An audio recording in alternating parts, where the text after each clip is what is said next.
5 gündür davam edən İsrail və Birləşmiş Ştatların İrana qarşı əməliyyatları yeni və təhlükəli mərhələyə keçir. Rəsmilərin açıqlamaları göstərir ki, şiddətli toqquşmalar bir neçə həftə davam edəcək. Müharibədə hərbi sursatlarla yanaşı ölkələrin iqtisadiyyatları da mübarizə aparır. İqtisadçıların hesablamalarına görə Birləşmiş Ştatlar toqquşmaların ilk sutkasında təxminən 779 milyon dollar xərcləyib. Üstəlik regiona əlavə qüvvə və hərbi texnika göndərilməsi üçün ölkə büdcəsindən təxminən 630 milyon da ayrılıb. Hər bir aviadaşıyıcı qrupunun gündəlik 6 milyon 500 min dollarlıq istismar xərcinin olması isə uzunmüddətli senaridə büdcəyə ciddi təzyiq deməkdir. İran müharibəsinin dəyərini real vaxt rejimində izləyən Cost of the Iran War saytında ümumi məbləğin artıq 2 milyard 500 milyon dollara yaxınlaşdığı göstərilir. Bu rəqəm hər dəqiqə artır. Saytdakı hesablamalara görə müharibənin saatlıq dəyəri 9 milyon 160 min dollardır. Gündəlik xərc təxminən 220 milyon. Saniyəlik məsrəf isə 2500 dollara bərabərdir. Lakin analitiklər hesab edir ki, yekun maliyyə yükünü hesablamaq hələ tezdir. Çünki bu rəqəmləri dəyişdirəcək amillər çoxdur. Bu baxımdan Pentagonun rəsmi açıqlamalarını gözləməkdə fayda var. Analitiklər bu toqquşmanı Birləşmiş Ştatların müdafiə büdcəsinə və qlobal güc balansına təsir edəcək uzunmüddətli iqtisadi sınaq kimi də qiymətləndirirlər.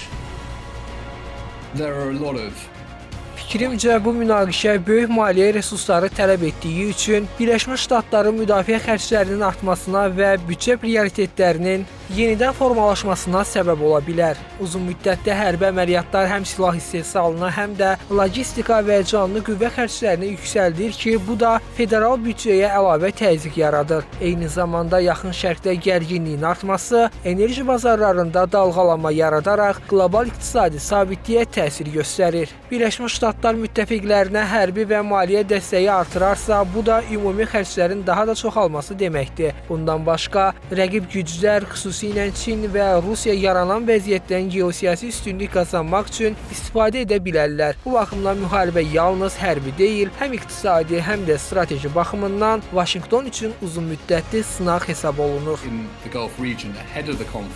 İddialara görə toqquşmaların uzanması Birləşmiş Ştatlar üçün maliyyə baxımından ağır nəticələrə səbəb ola bilər. Çünki uzunmüddətli hərbi əməliyyatlar yüksək texnologiyalı silah sistemləri, aviadaşıyıcı qrupları və xaricdəki bazaların fasiləsiz maliyyələşdirilməsini tələb edir. Nəticədə büdcə kəsirini artırmaq potensialı yaranır. Bununla yanaşı müdafiə xərclərinin artması sosial proqramlara və daxili infrastruktur layihələrinə ayrılan vəsaitin azalmasına səbəb ola bilər. Digər tərəfdən enerji bazarlarında qeyri-sabitlik neft qiymətlərini artırsa da, bu Birləşmiş Ştatlarda inflyasiya təzyiqini gücləndirə bilər. Üstəlik hərbi texnika və sursat itkiləri onların yenidən istehsalı üçün əlavə vaxt və maliyyə tələb edir. Bu isə sənaye gücünün və təchizat zəncirinin davamlılığını sınağa çəkir.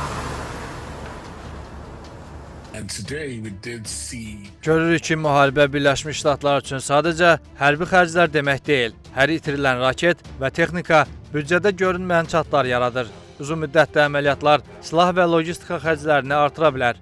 İqtisadi cəhətdən Yaxın Şərqdə gərginlik neft bazarlarını təhdid edir. Bu da dollar və inflyasiya kimi görünməz dalğalarla Amerika Birləşmiş Ştatlarının iqtisadiyyatında bəzi problemlər yaratmaq gücündədir. Hərbi texnika etkisi isə təkcə pul deyil, vaxt və sənaye resurslarını da azaldır. Bundan əlavə diplomatik mövqelər zəifləyir və ölkənin beynəlxalq liderliyi sınanır. Fikrimcə, Trump üçün müharibənin qısa vaxtda başa çatması vacibdir. Nəzərə alsaq ki, Donald Trump ikinci hakimiyyətinin ilk aylarında Birləşmiş Ştatlar büdcəsini artırmaqla iqtisadi gücü möhkəmlətmək xəttini üstün sayırdı. O zaman hərbi əməliyyatların uzanması Ağ Ev sahibinin arzulamadığı senaridir. Çünki yüksək texnologiyalı silahlar, aviadaşıyıcı qruplar və xarici bazaların fasiləsiz maliyyələşdirilməsi gündəlik milyonlarla dollar xərc tələb edir. Bu xərclər federal büdcədə nəzərdə tutulmuş digər artım planlarını geridə qoya bilər.